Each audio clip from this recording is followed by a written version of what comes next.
A hallmark of an all-university commencement is the keynote address by a person of great distinction.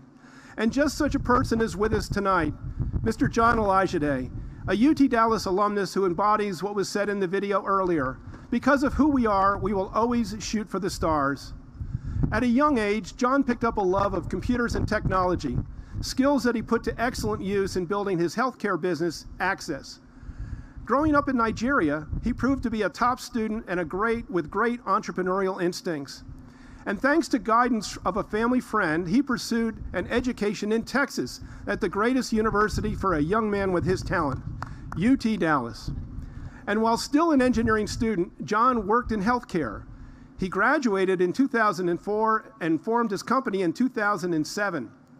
Access is now the leading healthcare technology company in North America, serving more than 3 million patients worldwide. In addition to the many ways in which his company supports programs throughout Dallas, John personally devotes many hours in service. He has previously chaired the Dallas Regional Chamber and is currently a member of our executive board and co-chairs the university's comprehensive New Dimensions campaign.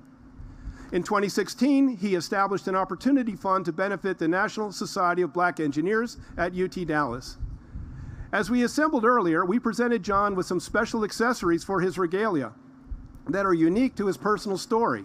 A stole representing his native land of Nigeria, and a stole of gratitude in UT Dallas orange that features a personalized patch created in the project workshop of the Mechanical Engineering Department. Ladies and gentlemen, it is a great honor to welcome to the podium my friend and distinguished alumnus, John Olajide.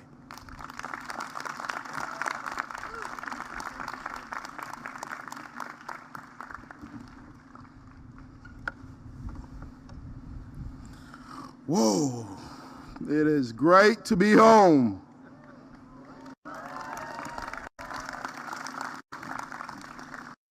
I know you think that was good, but we can do that again. It is great to be home.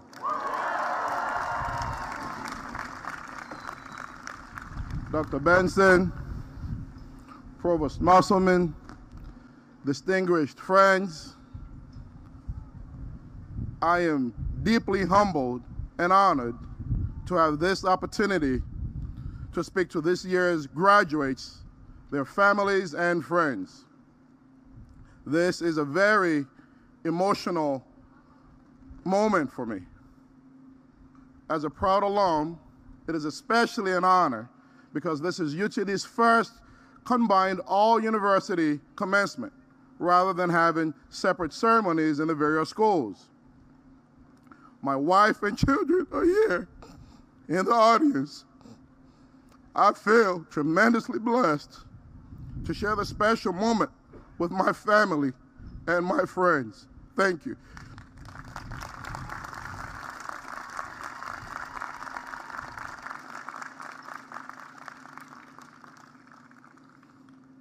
I am also very glad that I graduated from UTD when I did, because I've heard it's a lot harder to get accepted now with incredibly high SAT scores. You know, about a year ago, I led a discussion among our leaders at Access, just our global leaders around the world, to encourage all of us to dream about what is possible for our company and examine our individual purpose in our lives. I'll tell you what my purpose is.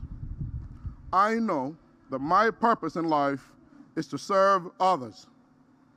And I suspect that many of you share a similar purpose as well, and that right now you're giving a lot of thought to what is possible. It can be daunting to consider, especially as a young person stepping into life outside of school.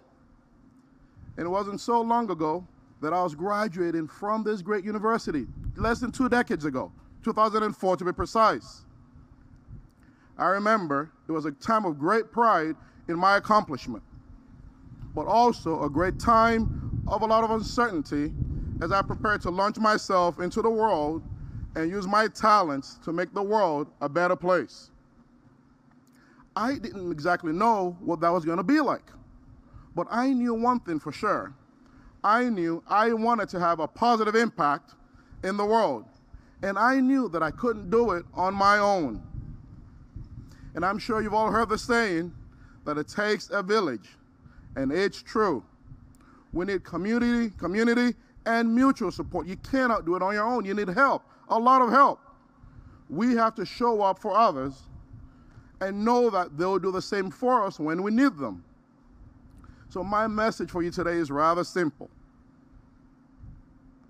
I've observed that if we move intentionally toward our goals and dreams and have patience, we can go very, very far.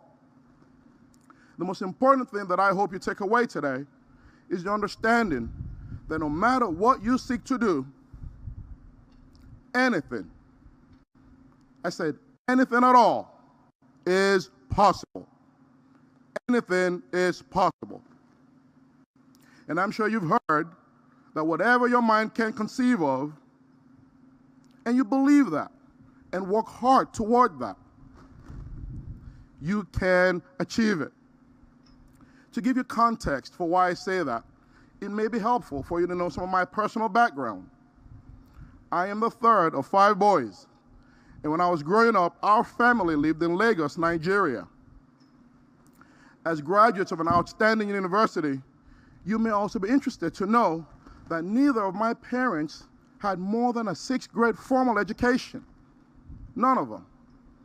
My parents may not have had a formal education, but I'll tell you, my parents were very, very smart, and they taught us the value of a good quality education. They worked in retail and as distributors for Unilever. It's the British-Dutch consumer goods company, and sold goods to local retailers from their warehouses. While I was having fun playing soccer with my friends, my parents were also teaching us about business and the power of rebates and discounts. I was blessed, incredibly blessed, to have been born to a mother and father who were business savvy and cared enough to share their knowledge with us. During those years, as Dr. Benson mentioned, I picked up a love of computing and technology. I was the type to want to learn everything, and that continues to this day. I'm interested in a lot of things. I read a lot of things. When I was in school, I learned about computers and technology, and I remember thinking about all the possibilities that they could provide. I came to the United States, and I earned a degree in telecommunications engineering from the greatest university in the world. Excuse me? The greatest university in the world.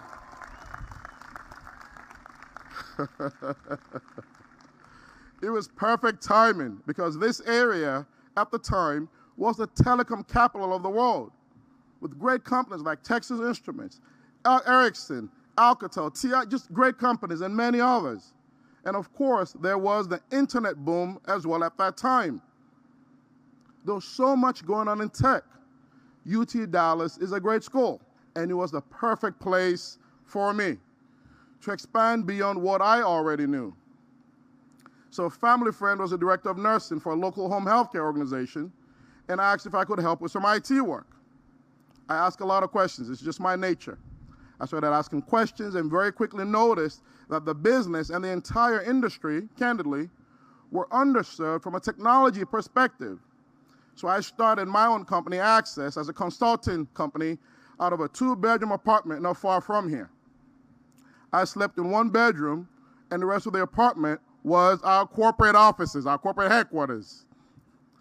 As I continued to engage with clients, I could see an opportunity arising because the organizations wanted to focus on quality patient care. And I was thinking, how can I help them? My thinking became clear. I wanted to empower them with technology to make their lives easier.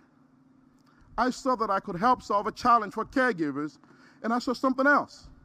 I saw that the entire healthcare industry needed a change. Things could be done a lot better.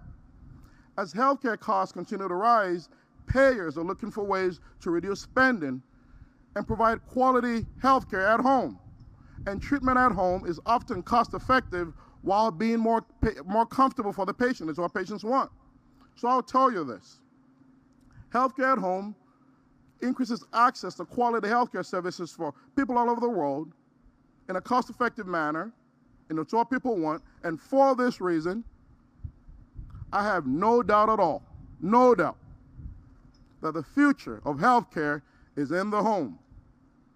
I share this story because I was fortunate to recognize an opportunity that I could use my skills to address. And I want to challenge you today to look for opportunities that can benefit others from your own unique gifts. We all have opportunities to contribute to the world in our own ways. As important as technology has been in our early success at Access, the most critical thing we've done as an organization is to lay the foundation and have a solid culture that is based on collaboration, transparency, clear and open communication, diversity, and inclusiveness. At Access, we say, may the best idea win, no matter where it comes from. I am proud to say that we're nationally recognized, in fact, globally recognized, as the best place to work.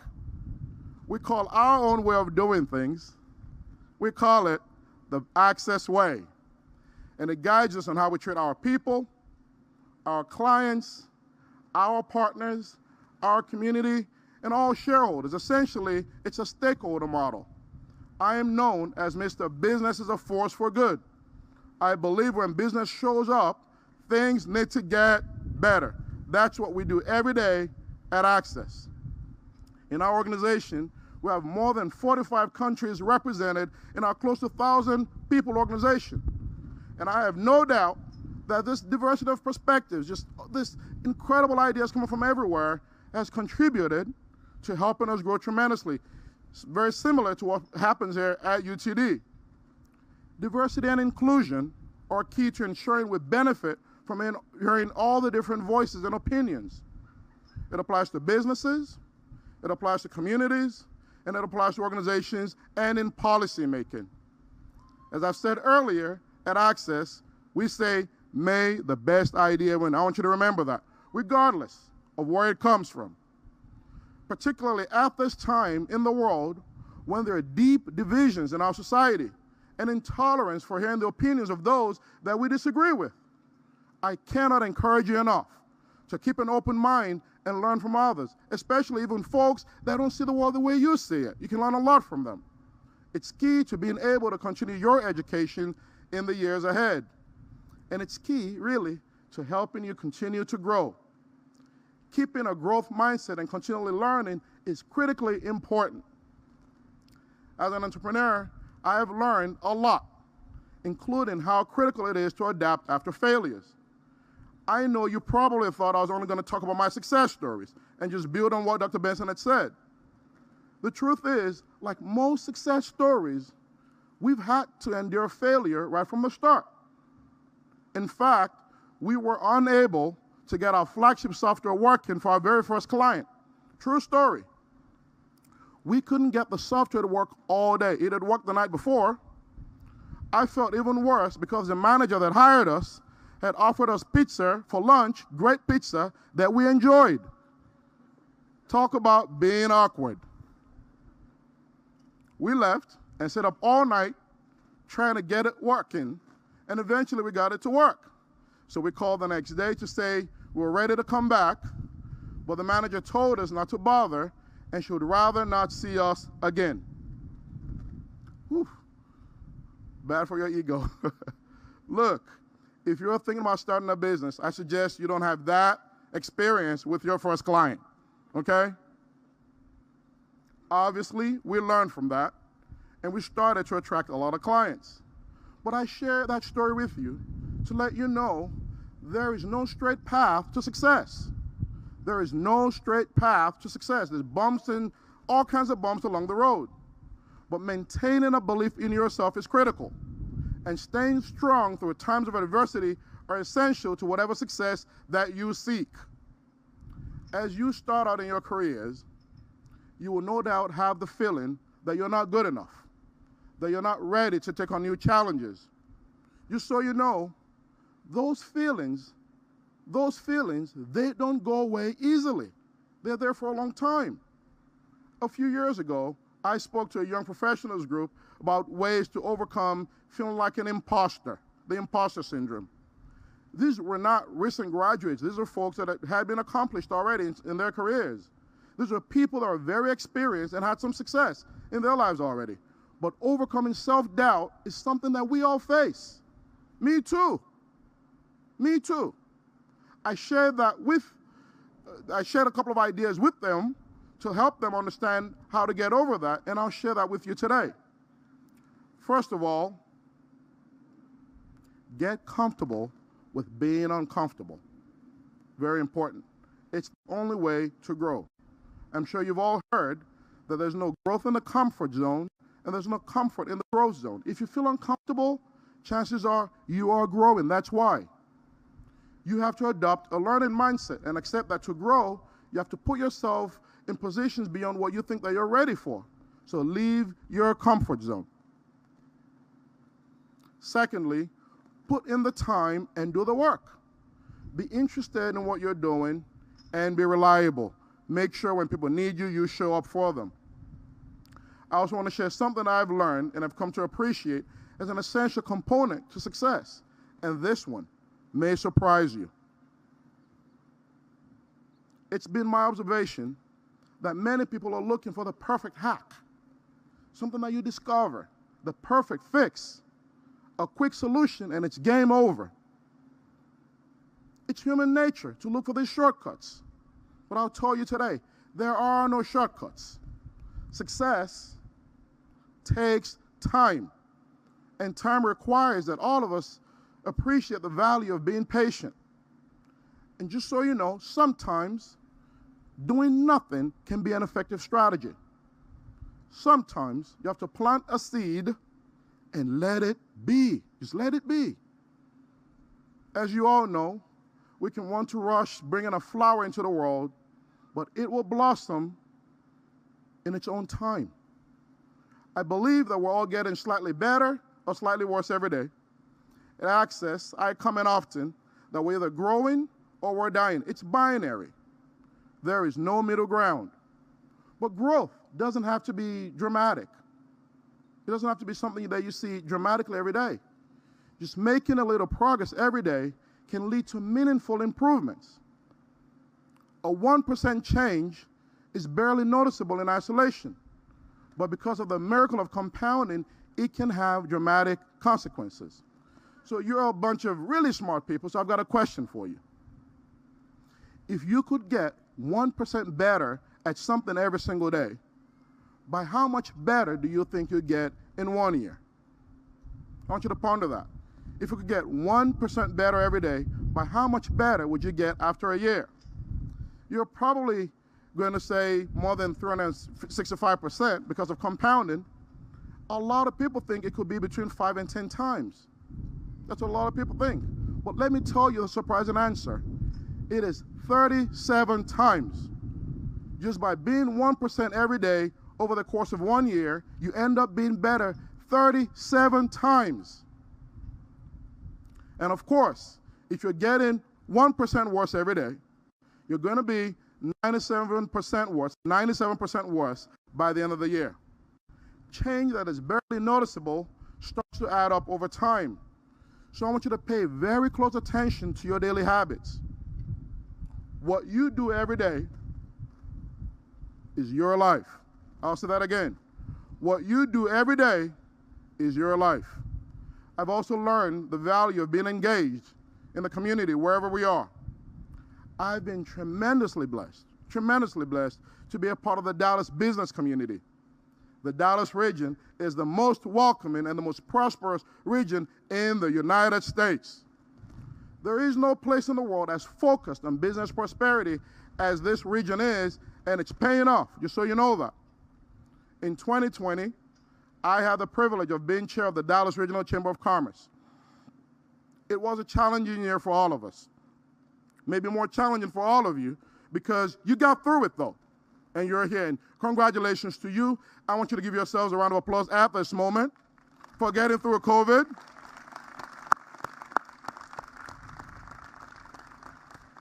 It was tough. And as you all know, it was a challenging year as we're trying to get through COVID and the racial unrest in America resulting from the killing of George Floyd by a white police officer. But it helped me grow and helped me create valuable relationships throughout the entire community. I can tell you this for sure. I got a lot more out of that than I gave, and I continue to do so. Having great relationships with others matters a lot. It will make the hard things in life a lot easier. I recently had the honor of speaking at the annual reunion of the flagship class of the University of Lagos in Nigeria, University of Lagos Law School in Nigeria. They've been getting together annually for more than 40 years. They've been standing shoulder to shoulder throughout their careers while forging the close bonds that have made it a priority for them to want to reconnect every year. They set a wonderful example for all of us of the importance of maintaining close ties with those who play significant roles in all our accomplishments. I've been very blessed, very fortunate for many years to work with my brother, Ron, who's our Chief Financial Officer.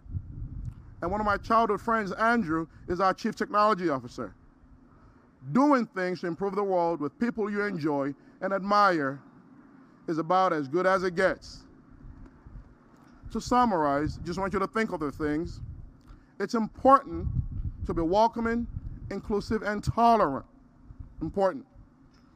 It's important to lay a foundation of integrity with a mindset of growing every day. It is important, very important, to get comfortable with being uncomfortable.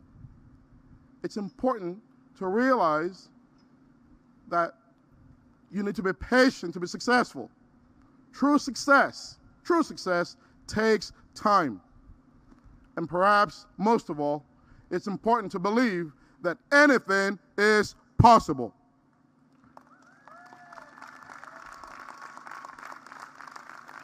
Anything at all. I am genuinely humbled to speak with you and grateful for the interest you have in what I've had to say. I wish you all the best of luck in making your own contributions to the world, whatever they may be. Remember, don't rush to get it all figured out, but plant your seeds, water them, and trust in life. Everyone here at UTD, everyone here is cheering for you for success, and I have no doubt that you will do great things. So there's something that we'll do at Access for every meeting. We end every meeting with a cheer, and we will do that here today. Okay, so let's all stand up. Everyone rise. Everyone rise.